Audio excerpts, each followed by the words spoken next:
What is your definition of masculinity?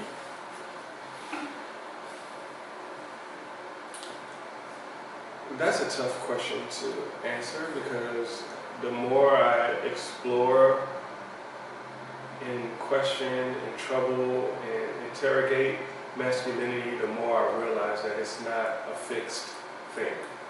It's not a rigid thing. There's no box for it, you know. I think masculinity in large part is a kind of performance. And by that I mean we express masculinity in the ways in which we perform masculinity, right? So like, for example, you know, when I describe my work, I'm very deliberate in saying black male masculinity, because I believe masculinity can be performed by non-male people. You know, like women can perform masculinity. People who are, you know, like a child who's not a man, right, can do masculine things, can express masculinity in certain ways. I think it is a kind of performance. But it is not, again, it's not fixed, right? So I'm still trying to figure that out. And I think that is a part of my journey is about asking those questions. And the more I ask, the broader those definitions become, or that definition becomes. How do you feel society's definition of masculinity has shaped the way that men, particularly black men, deal and associate with the emotional spectrum of grief? Yeah, I mean, I think society has done a horrible game, you know, especially on black men, especially with these representations of masculinity in its most toxic forms. You know, I think, you know, for me, for example, I have a very difficult time to this day crying. It's damn near impossible for me to cry, even if I want to. And, you know, I remember as a child having, you know, uncles or older cousins and stuff like that, like, you know, chastise me about being emotional, you know. And it's funny because I'm an extremely sensitive person, you know what I mean? I feel everything, you know. But I was so ridiculed and chastised about being emotional about anything that I learned to shut, especially crying, shut that particular emotion off almost completely. And I think a lot of men deal with that you find that a lot of men are unable to access their emotions, or at least move in the world with any kind of emotional maturity, because as boys, we're taught that our emotions are what's the word I'm looking for? That our emotions soften us.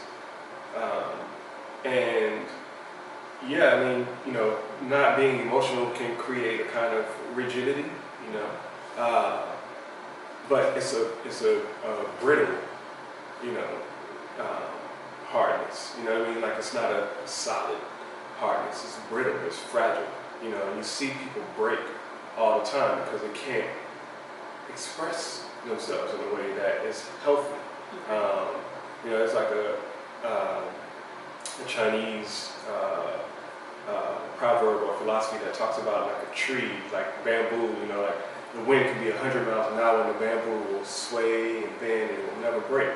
You know, but the oak tree or the really hard brittle tree, the wind gets hard enough and it bends. It doesn't bend. It breaks. It snaps. And you know, one must be more fluid, like, you know, even in their emotional spaces. That's been something that I've had to learn to work with and work through, especially as I raise my son, to help him understand the fluidity of emotions. Like, and I try really hard. It's difficult because sometimes I'm kind of like, stop crying, when he's upset about things, like, don't cry. But I have to, like, take a breath and be like, okay, I'm not going to tell you not to cry, but understand that crying is not going to get you out of a situation. Crying is appropriate in some places, but it's not appropriate in some other spaces, right? So if you did something that you're not supposed to do, crying about it is not going to correct it. Let's figure out how to correct that, right? And move that way. Now, like I said, it's an ongoing process, and this is what I mean about masculinity. Like, understanding that masculinity is also very fluid, and it can be performed in a number of ways. One of those ways is with sensitivity, right? And learning how to express oneself with sensitivity and with emotional maturity. Okay.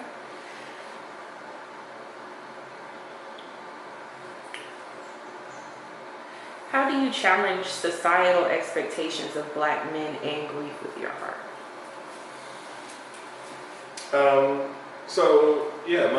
My work tries to address masculinity from a variety of perspectives. Understanding just like Blackness is not monolithic, masculinity is also not monolithic. And Black masculinity, as a category, is also not monolithic, that it can be expressed in a number of ways.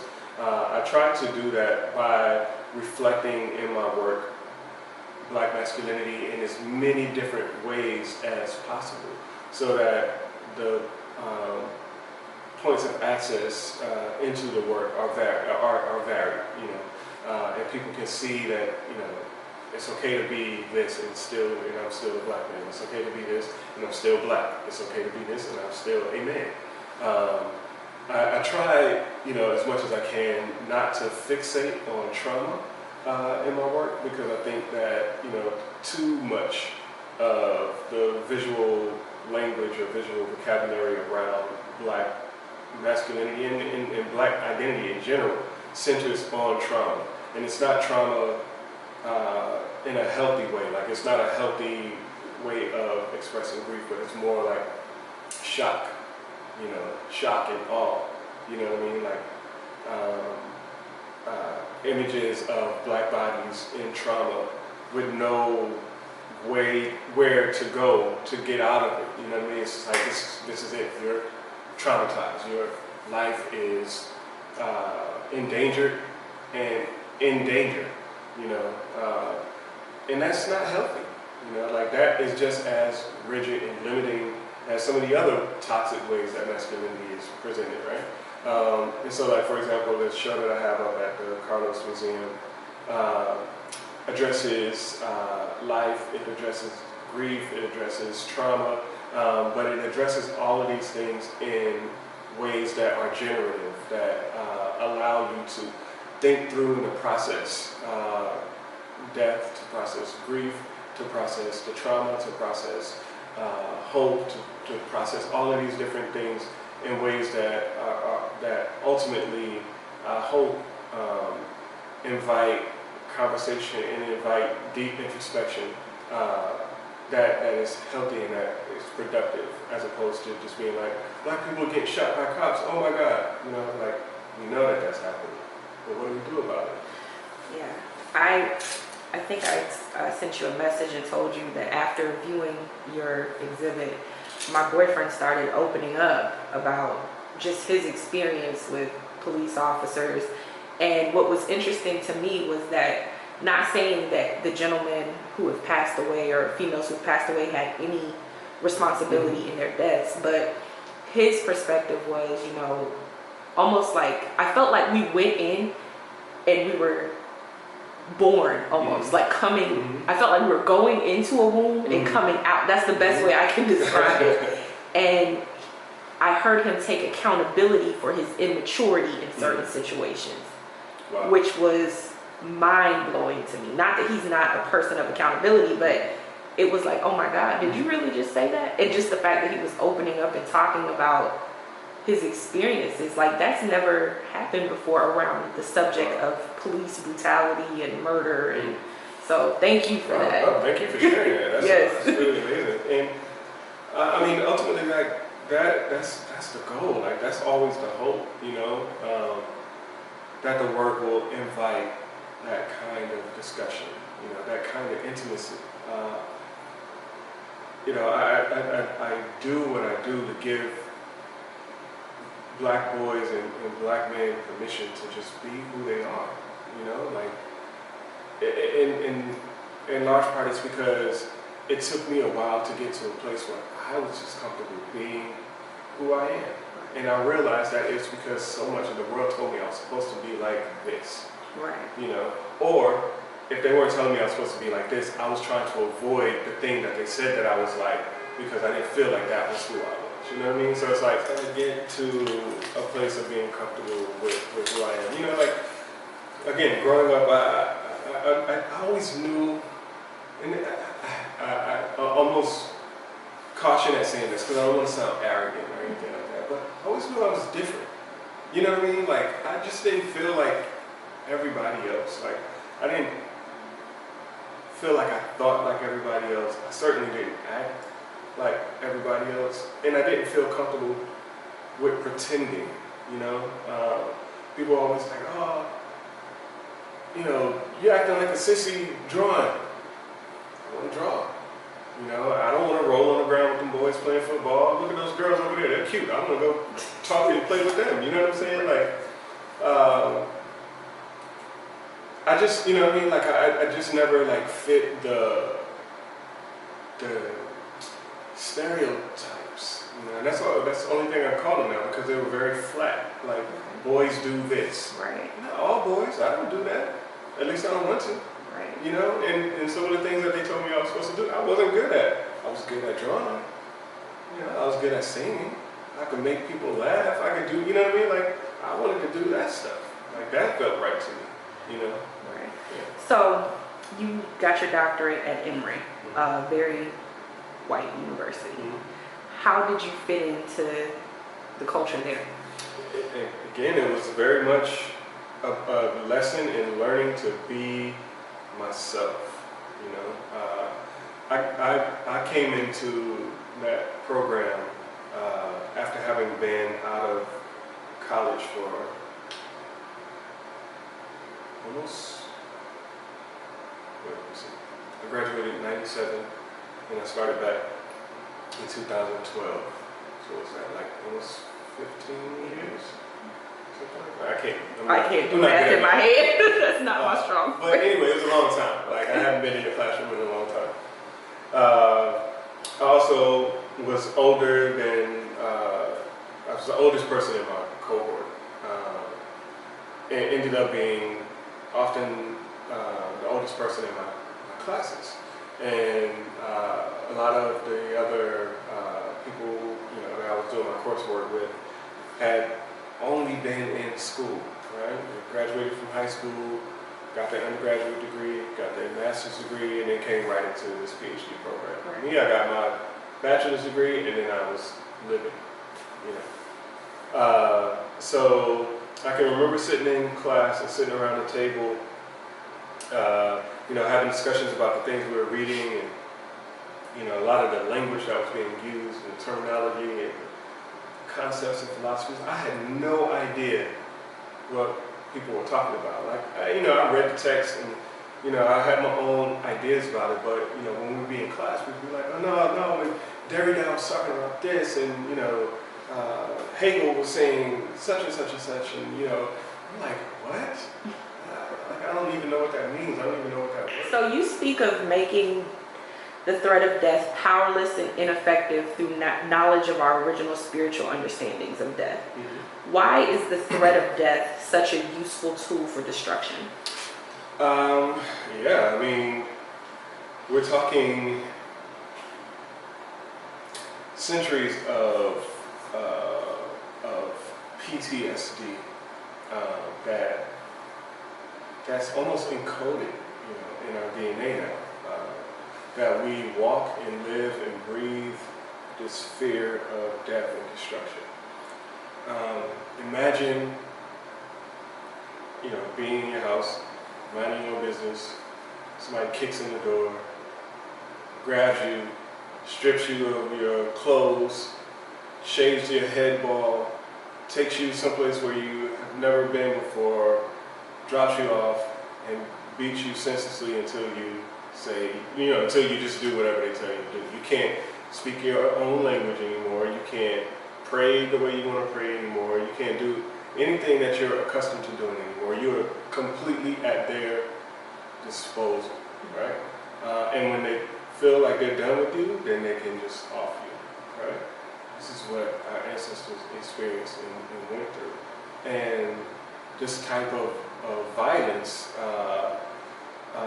like I said, has seeded in us a really intense susceptibility to this threat, and it's been perpetuated, even beyond the period. Slavery's been perpetuated through Reconstruction, through Jim Crow era, through the Civil Rights Movement, through the war on drugs, to right now, to this day. They continue to constantly present to you that your life is your very livelihood. Anything that that is you is up to them. If they decide that you can't breathe anymore, you can't breathe. It's the way that the world has worked, against us, and I think that so many of us continue to function and operate from that space of, let me just keep my head down. I don't want to be seen. Let me not make any noise. If I'm quiet, if I'm a good person by their standards, then I'll be okay. I'll be able to survive. I'll live.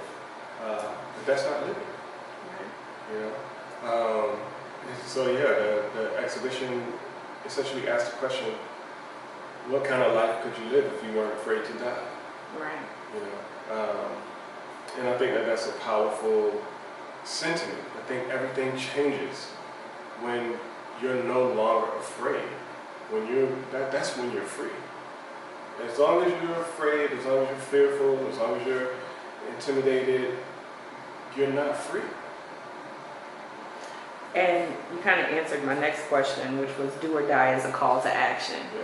What is that call to action? The call to action is get free. Get free. And do you think that understanding our original spiritual roots is a key to that, or what are the other keys? I think it's a part of it. There's a philosophy called remembering, R-E-membering, and just kind of give you an illustration, right? In Egyptian folklore, there's a myth about Osiris, who is sabotaged, set up, and murdered by his brother Set, who wants to assume the throne.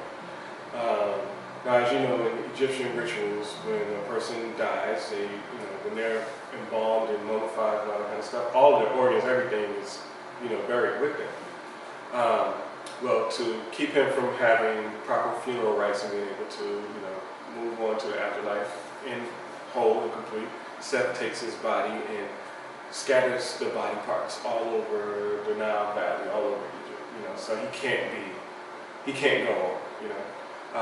Well, his wife Isis, in an act of love and devotion, dedicates the rest of her life to finding all of these pieces, and she ultimately finds all of them and reassembles Osiris's body, remembers him, impregnates herself, and gives birth to the god King Horus, who becomes the savior of Egyptian culture.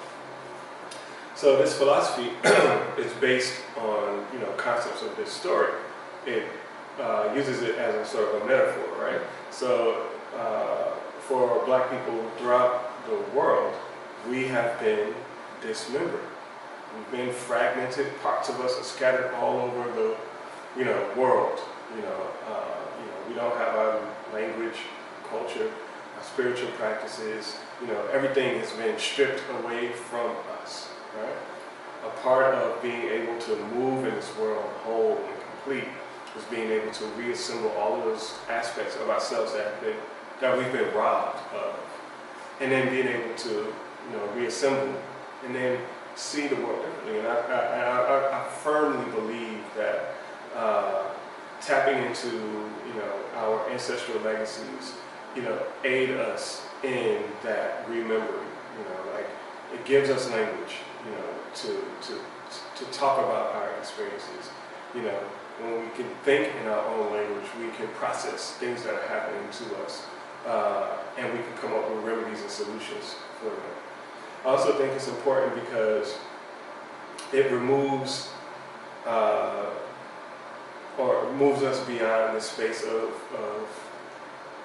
seeing our lives as being tethered to the traumas that have been inflicted upon us, right? And I'm always quick to correct people when they say something like, yeah, when they brought the slaves over, they didn't bring slaves over. They brought enslaved people over. They brought scientists and farmers and doctors and regular everyday people, human beings. They brought people over and enslaved them. That's very different because people have culture, people have memory, right? People have legacy, people have lives. Those lives were taken from them. They didn't give them up. They weren't born into slavery. They weren't born slaves. They were made slaves. Even people who were born in this country during the period of slavery had to be made into slaves.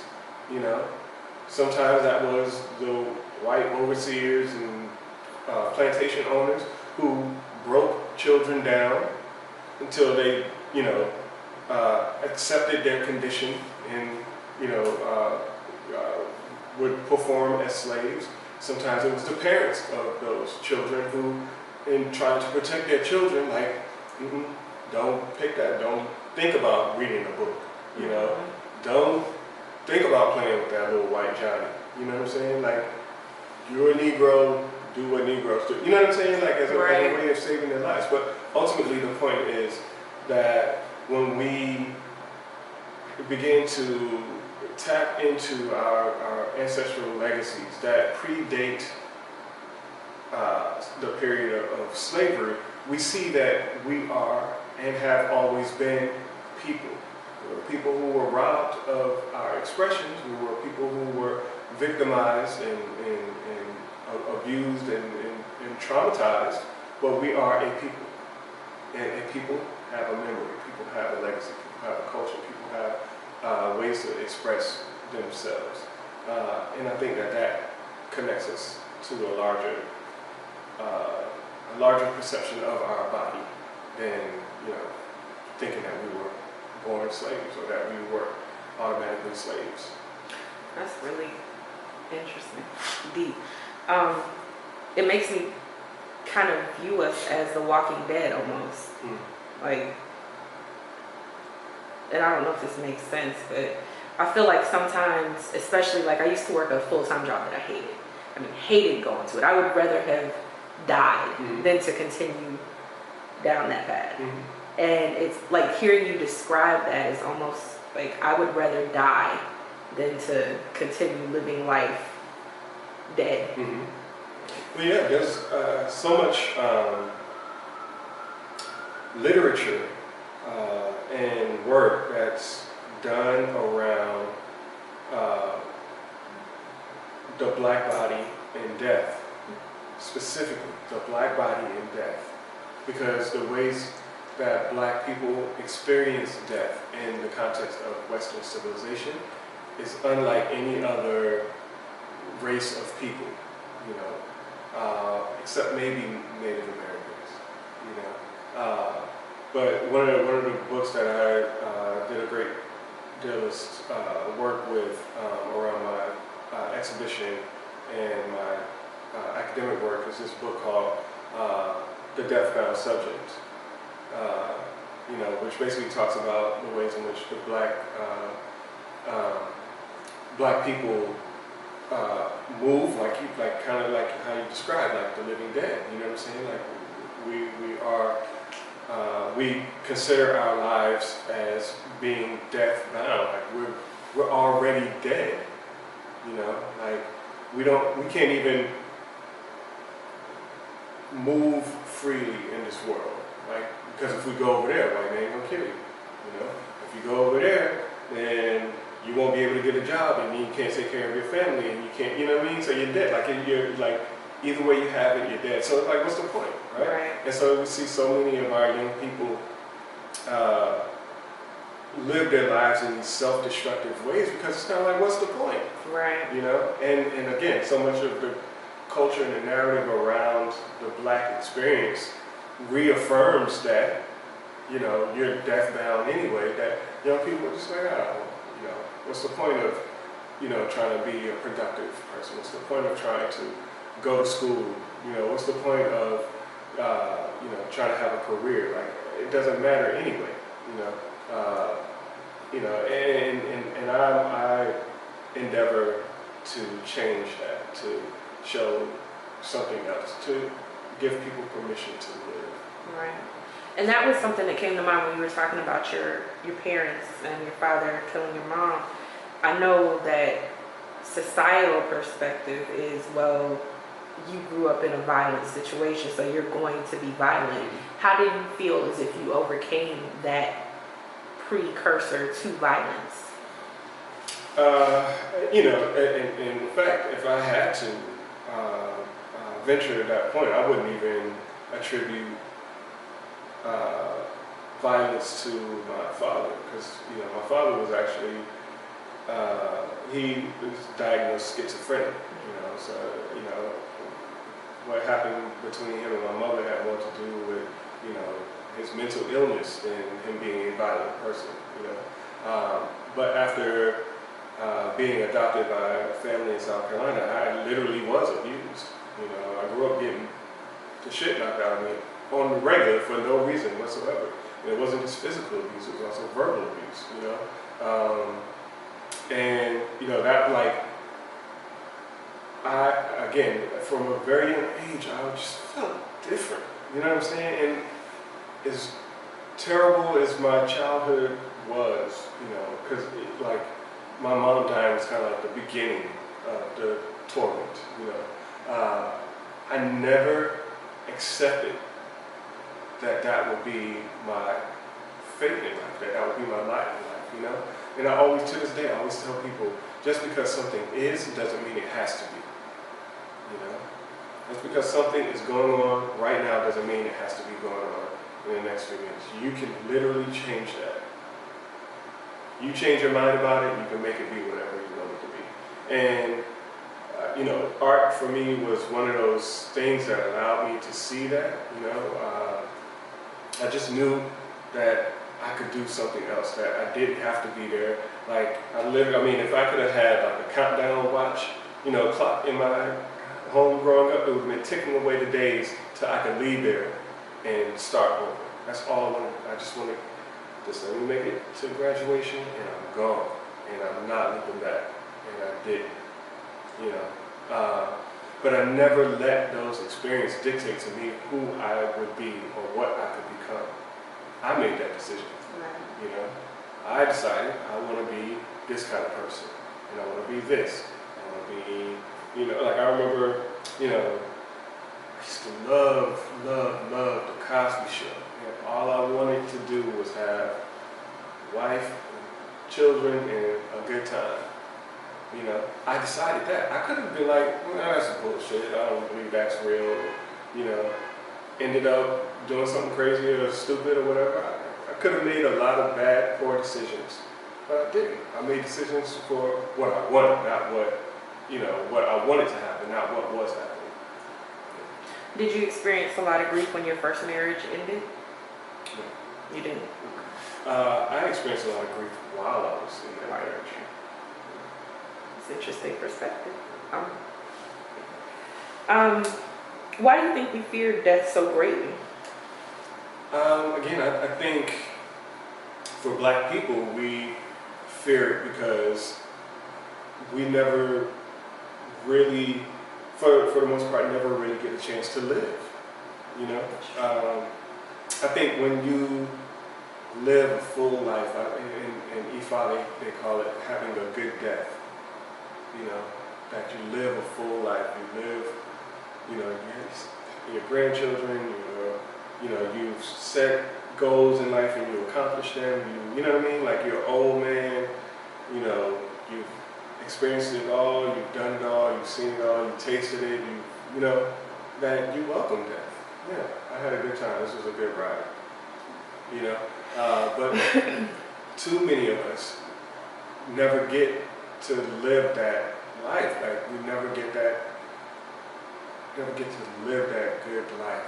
That we get to have a good death. You know, and you know, as a result of the trauma and uncertainty around life, you know, it's kind of like you know something's missing. Like this is not. I'm not ready. You know, I'm not ready to go. You know what I'm saying? Like it's traumatic to us because life is traumatic.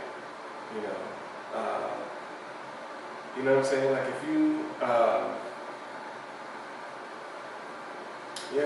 if you experience life as trauma, death will also be traumatic for you. It will not be a release. And I'm glad you said that because I remember being in the exhibit and you had like this little pool, and what was reflected on the ceiling was the same thing reflected in the pool, except for, you know, the water made it a little bit distorted. What did that represent? What I got from it was as above, so below, so to speak. What was the intention behind that? So that piece is called Water and Spirit. Okay. And it speaks to what I was describing earlier about, you know, the transition into life and, you know, out of life, being on a river of tears. Water, and Ifa is referred to as Omi. And Omi is a very significant element in Ifa because of that. It's cooling, you know, it's replenishing, it's restoring. And water, you know, kind of bookends our experience in the physical. You know what I mean? Like we're born through water and we go out on the river of tears. And, you know, that piece features the Egungun dancing. And I wanted the Egungun dancing on water as a way to kind of indicate, you know, the movement of water and the necessity of water in our lives. The reflection on the ceiling was something that we discovered happened after doing the installation for the first time. We didn't even know that was going to occur. Okay. And it just added another dimension, you know, to the work. And yeah, I mean, it is like, you know, that spirit, you know, is in the physical and it's ephemeral at the same time. What is an Egungun? Egungun is the ancestors. In the Yoruba, Egungun are performed with these masks, these full body masks that are said to give shape and form to the ancestors, who are spirits that you can't see with your physical eye, but through the mask you can see them.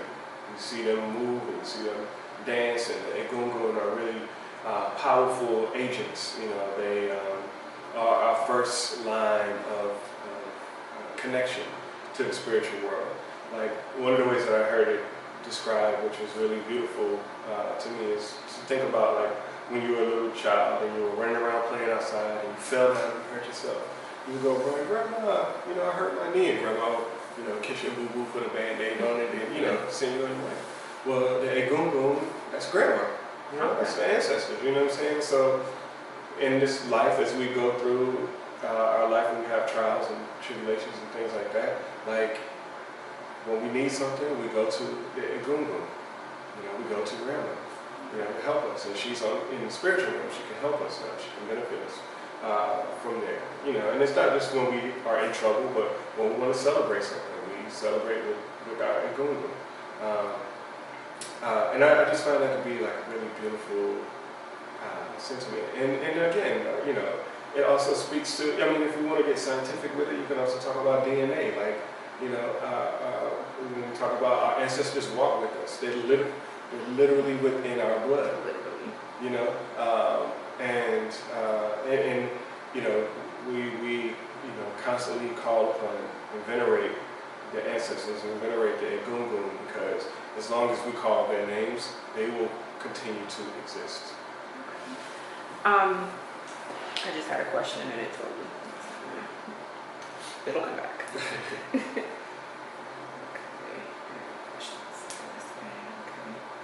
So you talked a little bit about the trauma we experience here as Black people in the United States.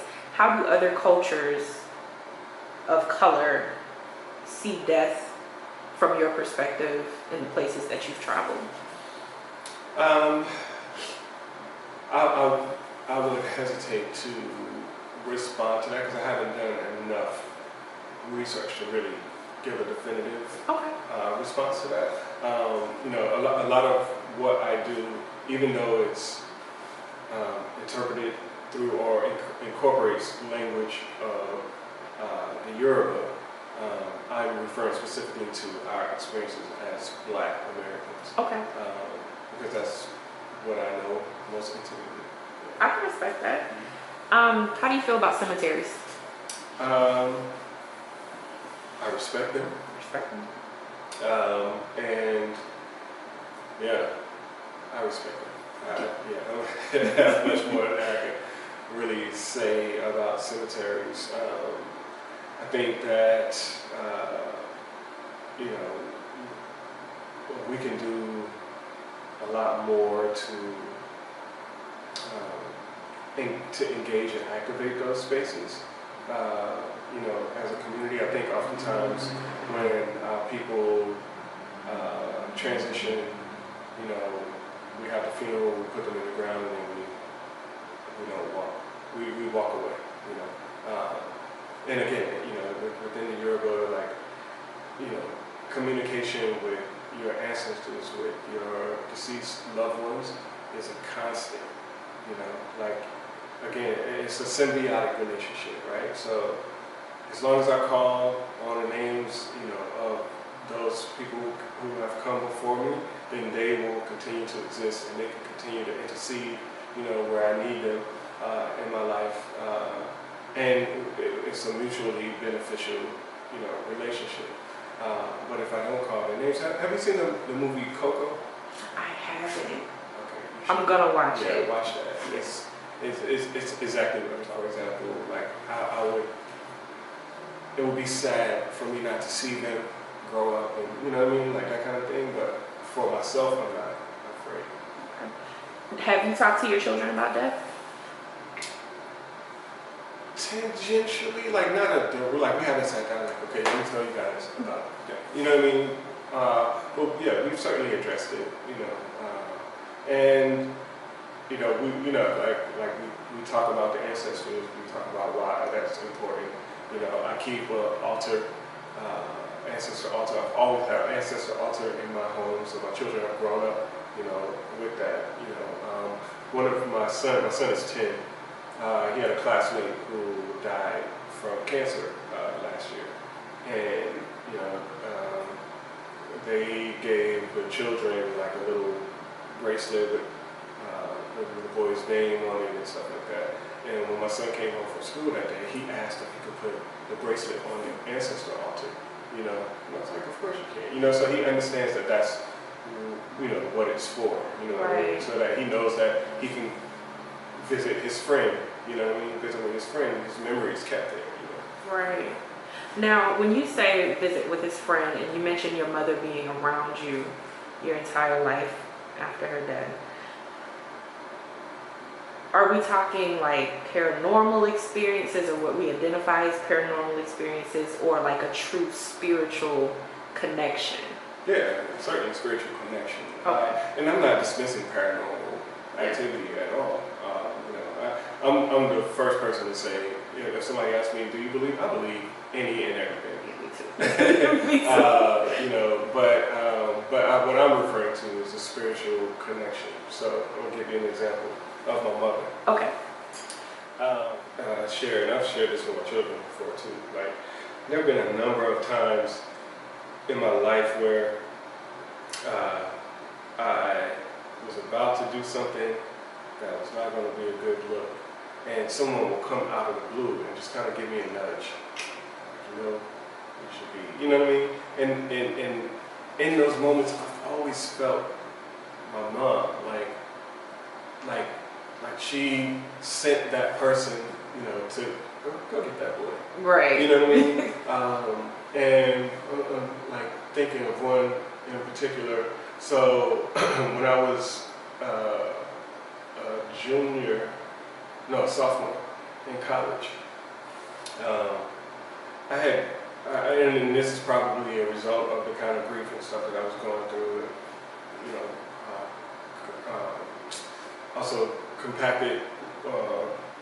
compiled with the trauma that I had of growing up in abusive home and stuff like that. You know, by the time I got to my sophomore year in college, I was deeply depressed, and I didn't know that I was depressed. You know, I was just acting out in all kind of ways, and you know, I had a scholarship and all kind of things, but by the end of the first semester of my sophomore year, my GPA had gone from like a 3.8 to like a 1.7 or something like that. And I got called into the dean's office, and they said, if you don't get your GPA up to a 2.5 by the end of the next semester, you can't come back.